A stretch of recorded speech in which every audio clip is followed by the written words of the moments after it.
from Wild Bird Farm. I grow here in Zone 5 in central Iowa. We are at the tail end of January and it's time to start our hydroponic tulips.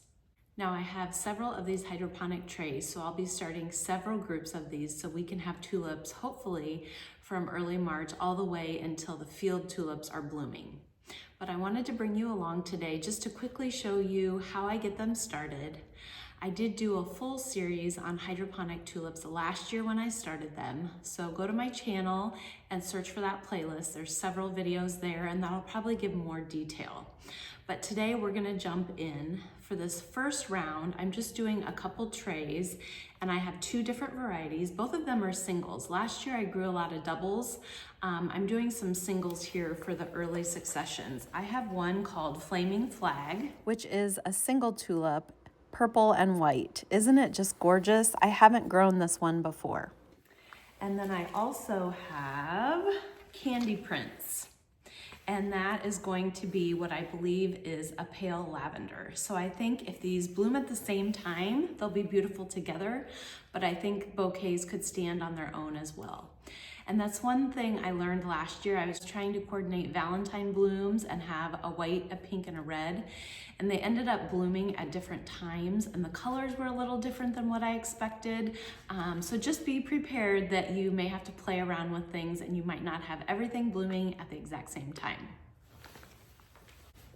So I got these sent from my provider chilled and ready to go. Now they have been chilled for 16 weeks, which takes care of about 90–95% of all the different kinds of tulip bulbs needs. Some tulips only need 12 weeks of chill time, some need up to 17 or 18. But for the majority, 16 weeks is gonna cover most of the varieties. When I got them in the mail, I did have them sit out in my cold garage. My garage was staying about 35 degrees, pretty much like putting them in a refrigerator. So they'd been sitting in there for a couple weeks and now we're ready to get them going. But it is important that if you aren't buying pre-chilled bulbs, that you are giving them the appropriate chill period. All right, so you can see I already have this tray done. These are called prick trays and they have pointy little spikes that we take the tulip bulbs and just poke them into. So let me grab a couple bulbs, good looking bulbs. I would say these are definitely smaller than the doubles that I'm used to growing, but I think they're still gonna make beautiful tulips. Now, when I was doing this first tray, I did have a couple that were desiccated and I wanted to show you these. So if you have bulbs that are looking dried out like that versus a nice healthy bulb, I wouldn't even put these in here because they're not gonna do very well. So I've probably had maybe 4 or 5 like that for my first tray. Now this one's looking even better. I don't think I've pulled any out yet to discard. But you just take the bottom of the tulip and you just gently poke it on these little spikes that poke up from the tray. And why these are so handy is when you go to move them or to change the water, they're gonna stay on their spikes. See that? So it makes moving these around very easy. Now I have heard that the trays are hard to come by this year. I did see a couple people using like a 50 size cell tray. And I think they were maybe cutting the bottoms of the cells off or making slits in them. And then they were sitting the tulip bulb right down in those cells. I haven't tried that, but if you can't get your hands on trays, that would be something to try. I think you could also just kind of have them down in a little bit of sand or something in a vessel. If you're buying some forced bulbs like from a big warehouse or something, that's sometimes how they come. I think just changing the water might get a little bit trickier if you're doing it that way, but something to think about if you're not able to get any trays this year. All right, so besides the pricks in the bottom of the tray, they also have, you can see where my finger covers that up. There are some little holes around the edges and we don't want the water getting up past there. That's kind of a release mechanism if you fill it too full with water, because we just want our water to sit below the bulbs and have the roots grow into them. We don't want the whole bulb sitting in water. That could increase your chance of having some rot on the bulbs. So when I get done here, we'll talk a little bit about the fertilizer and the strength that I use. See, this one is questionable. We'll put him on the side. That I use in the water. It's a solution that's very similar to what you'd use in hydroponics, like if you were growing veggies hydroponically or maybe doing like some microgreens or something. The fertilizer is similar to that. I'll show you that in just a second. Let me get these finished out. Now I will say each of these bags that I'm putting in here is 100 bulbs. And last year, I think I only maybe got 80-ish bulbs in a tray. And you can see over here, I have a little bit of extra room.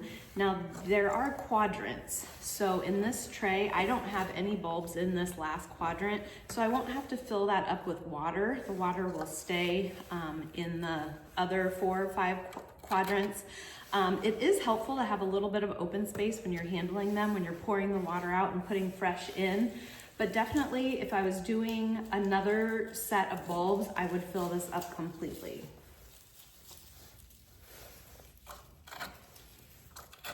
Okay, I've got all my bulbs in my trays. Now this is a fertilizer. I actually have this left over from last year. Not necessarily the brand, but I just wanted to tell you what's in it. This is a mix of nitrogen and calcium. It's water soluble, so you'll see I have some water over here that I'm going to mix it with. This is a 1500 fertilizer. Hydroponic. So it's saying to change the nutrients weekly for this, and that's generally what I've read for hydroponic tulips too. That's what I've done for the last 2 seasons. Between 5 and 7 days, I am swapping out and putting new fresh water in with the appropriate amount of fertilizer. And then depending on the specific fertilizer you have, just read on the back to know how much fertilizer to put per gallon of water. And I'm using this, I cut the top off of it just because it's a little bit easier to pour. So I know this is about a gallon of water, and for mine, it even comes with a little scoop. And these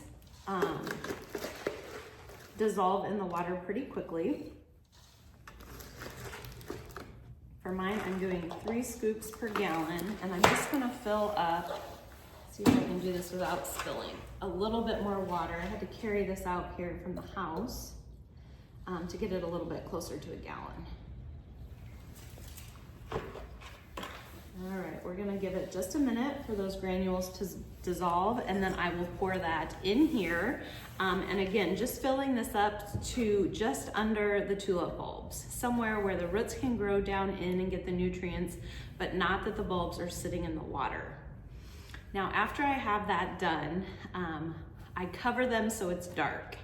And anywhere between 2 and 4 weeks, we're gonna have these bulbs sit in 45-degree Fahrenheit temperatures and grow some roots for us. If we don't do that, they're gonna start pushing top growth, and they won't have any or very few roots to support that top growth.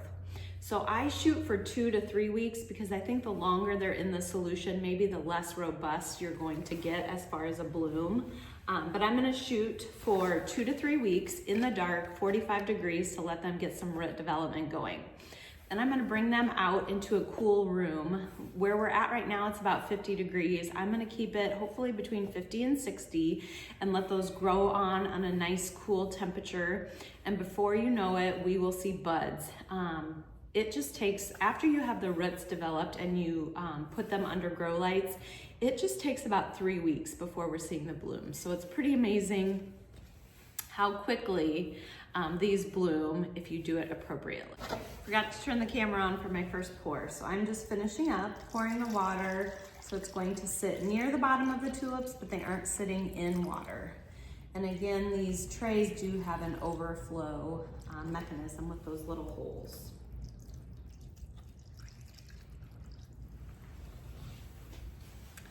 And that does it. Since this building I'm in, we're keeping just at 50 degrees, and they want to be a little cooler, about 45, to do their root growth. I'm going to set these on the cement floor. I think that's going to help keep them a little cooler since the cement is so cold. They'll sit with covers in the dark on the cement. I will check on them every few days, but we're going to give them between 2 and 3 weeks to put roots on, and then we're going to take them out of the dark and put them under some shop lights or grow lights, whatever you have will work. Keeping it pretty cool though, keeping the temperature. I may bump it up a notch in here to be more like 55-ish degrees, but still growing them quite cool. That does it for me today. Let me know down in the comments if you have ever forced any spring flowering bulbs. I've also done this with hyacinth at a very small level, and those just smell amazing. And in the spring, I am always so desperate for some color. So if you're interested in kind of a step-by-step from start to finish on hydroponic tulips, I have that series from last year. So if you head to my channel, go check out the Hydroponics Tulips playlist. And otherwise, I'll bring you along this year and show you how these progress as well. Until next time.